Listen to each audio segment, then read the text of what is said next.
Hello everybody. The fender mod's coming along. It takes a lot of work on these guys, to be able to do this, man, like this. It takes a lot of work. These are all filled in with metal. What I had to do is I had to put like I had to weld a little plate behind here and then fill all this in with metal.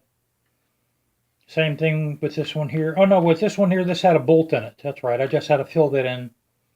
But anytime you have a hole, you have to put a plate in back there in order for the weld to build up on.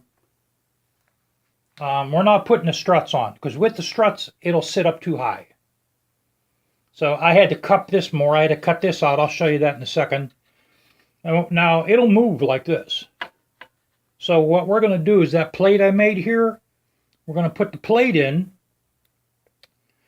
and then underneath here we'll weld 2 bolts. That way the studs will screw right into the bolts.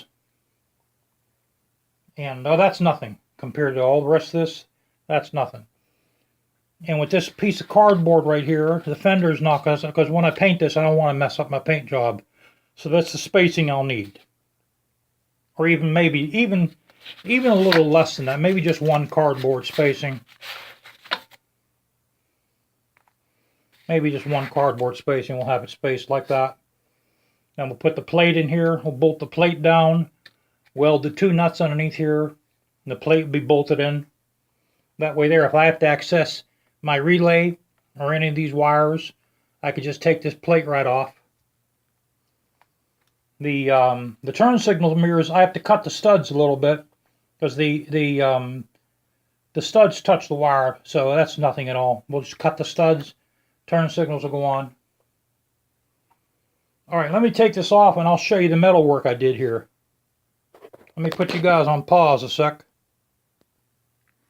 Okay guys, there was originally a divot in here for the frame up here, and the fender was resting against this, so I don't want it to rest against that. That took a lot of work to get it like that.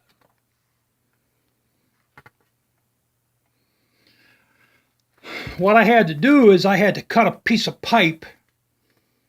Then I had to cut it long ways, and then I had to expand it. As you see, I had to weld it in. See, that's that hole. That's what you do whenever you have a hole. You put a plate in back of there. That little protruding hickey, I'm going to have to grind that off a little bit. But yeah, it is going to look bitchin', man, once it's done. Now the rest of those holes there, we'll put some mesh over that and some snow white, some bondo, and we'll bondo this up. I have to drill the holes for the reflectors and the wiring for the tail light. And here, let's pause, you guys. I'll put the tail light back on. That's going to look pretty goddamn badass, man. I have to say that. That's going to definitely look badass. And I like the tail light, I'll be honest with you, because the lines on the tail light go along with these. You know, this is so rough here. This has to be smooth. This has to be rounded. In order for the paint to lay on this, this has to be rounded. And I have a stone that'll round this off.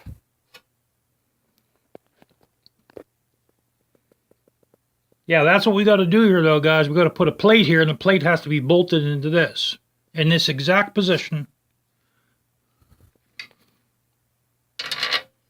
See, these touch the tire, so we'll put a couple washers on the inside of here, and we'll cut half of this stud off.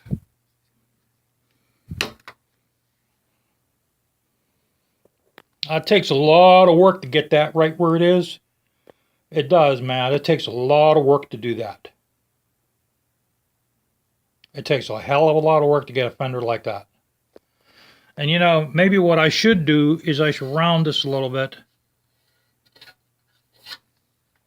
Well, I'll tell you guys, I think I'm going to leave it like that, man, because this is taking a lot of time. And I have other things I have to do, work on my house. I like walking my dog. Yeah, it does take a lot of time to get it like that. So the next step now is we're going to finish up with our holes. We have to drill a hole for the reflectors. There's a wire underneath here for the tail light.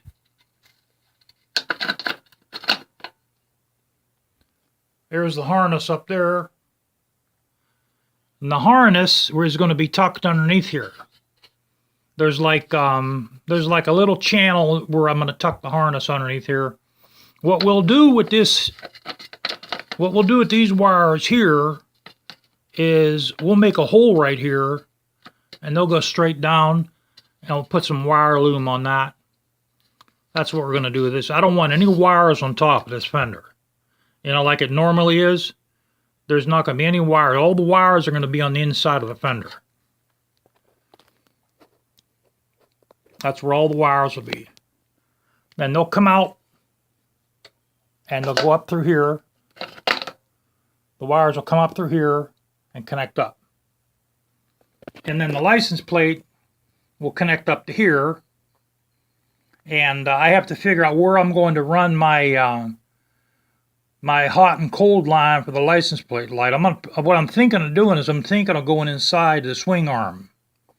That's what I'm thinking of doing, because I don't want to use zip ties on the swing arm.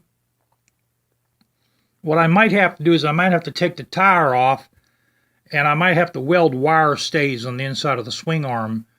That way, when I put my my wire loom against the swing arm, you just push the wire. You push the wire stays onto the wire loom, and it holds it in place. Or I got to go inside of here. So probably what I'll do is I'll take this off, and I'll weld the little wire stays on the inside of the swing arm to keep it in place. That's probably the best thing to do. Unless if I can figure out another way to route the wire for the license plate light. But I think that's how it's got to go. It's going to have to go down here, and it's going to have to come along the inside of the swing arm, because the wire can't interfere with the chain at all. It cannot interfere with the chain. It can't get caught up in the chain or the tire. It can't be anywhere near that. It has to be completely away from any moving parts, or eventually it's going to get tangled up. So there's a lot more work to do. This is just the beginning, man. I'll be honest with you, this is a major project. This is a major project, guys. If you were going to have somebody do this to your motorcycle, they'll probably charge you anywhere from $500 to $1,000 to modify your rear fender like that. Maybe more. Maybe more.